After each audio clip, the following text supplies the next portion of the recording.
Aku bukan untukmu. Chapter 26. Perpisahan. Mita menghampiri Freddy yang sedang berdiri di balkon. Wanita itu menyentuh pundak putra semata wayangnya, namun Freddy langsung menjatuhkan tangan Mita sambil berkata, "Aku tidak sudi disentuh oleh wanita yang sudah berkhianat pada papa." "Maafkan mama, Freddy.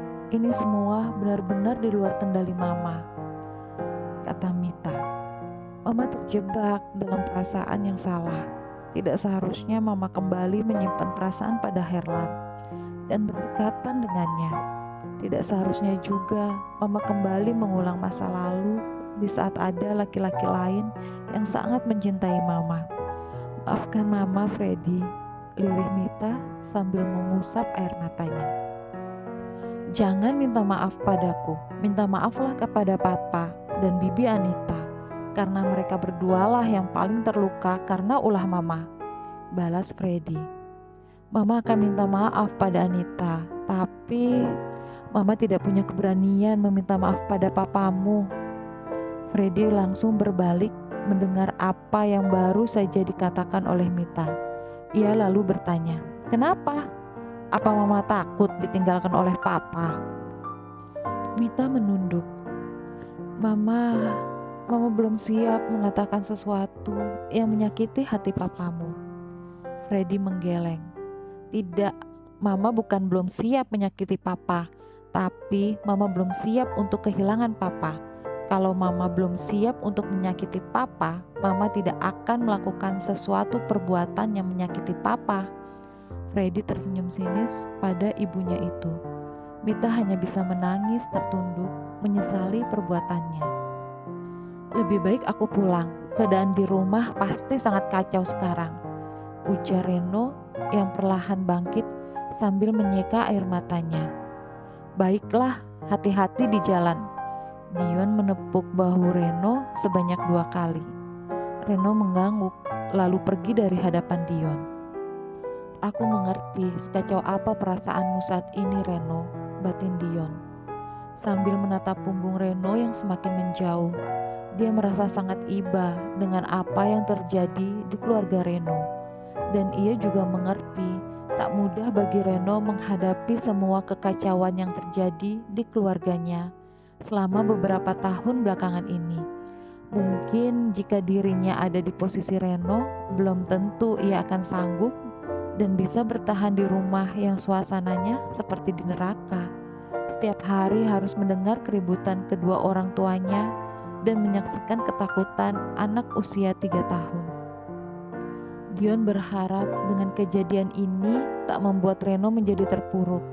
Ia berharap kejadian ini bisa membuat Reno semakin kuat dan bangkit demi ibu dan adiknya. Kalau mama tak sanggup mengakui kesalahan mama pada papa dan mama belum siap untuk kehilangan papa, berjanjilah untuk tidak akan pernah mengkhianati papa untuk kedua kalinya, pinta Freddy dengan tatapan mengintimidasi.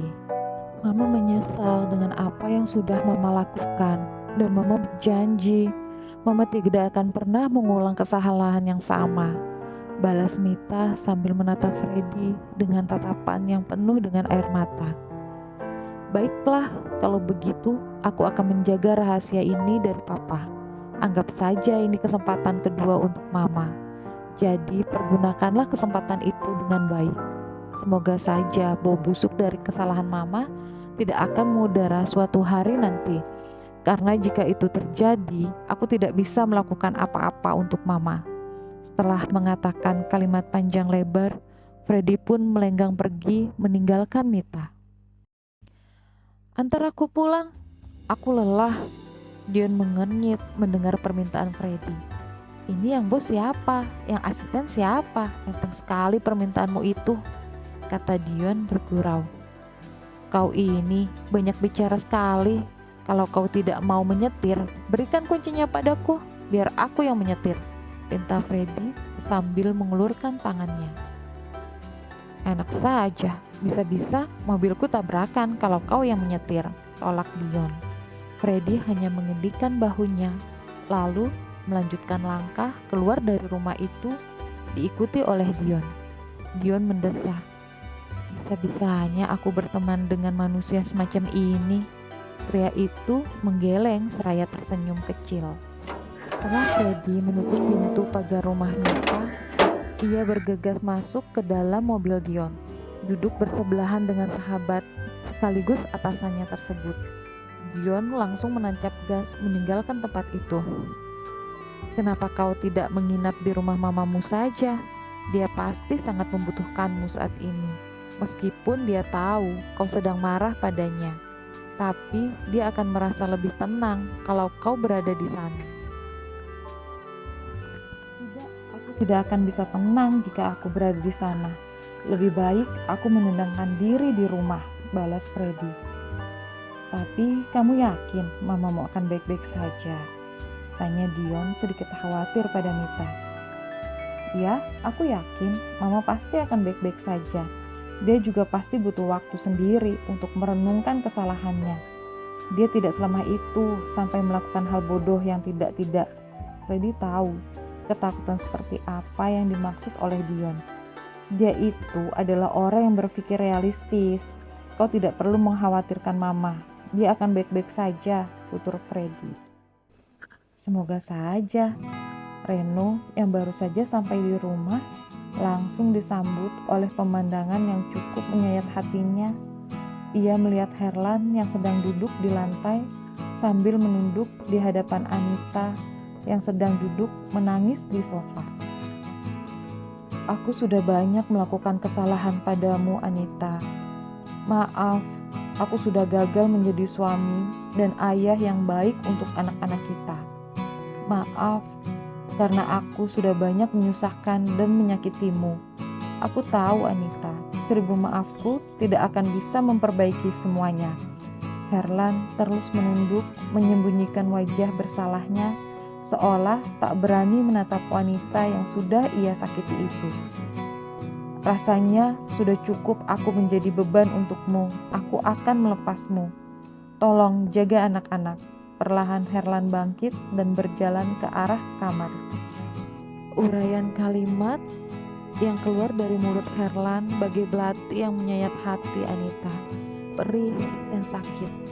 Ia sungguh tak pernah menduga kalau semua ini akan terjadi. Dirinya sudah susah payah berjuang dan mempertahankan Herlan, meski seringkali dia kesal dan lelah dengan sikap laki-laki itu. Tapi demi kedua anaknya, ia rela menanggung beban yang begitu berat. Tapi ternyata orang yang ia perjuangkan telah dengan mudah membuat semua pengorbanannya sia-sia. Air mata terus mengalir, membasahi wajah cantiknya, menggambarkan betapa rapuhnya ia saat ini. Langkah Herlan terhenti saat mendengar Anita berbicara. "Pergilah dan jangan pernah muncul lagi di hadapanku. Aku tidak ingin melihat wajahmu lagi, Herlan. Dan kau tak perlu khawatir soal anak-anak. Aku akan menjaga mereka dengan baik." Herlan memang memutuskan untuk pergi, tapi penegasan Anita berhasil membuat dadanya terasa sesak. Ia sadar waktu yang sudah dilewatinya bersama Anita tidaklah sebentar. Ada banyak cerita yang sudah mereka lalui bersama. Tapi Herlan sudah tak bisa berbuat apa-apa dan sudah tidak punya alasan untuk tetap tinggal. Karena ia sadar sudah terlalu banyak kesalahan yang dilakukannya terhadap Anita. Ia sadar sudah terlalu banyak menyakiti hati wanita yang sudah banyak mengorbankan untuknya. Melepasnya adalah pilihan terbaik meskipun sangat berat untuknya.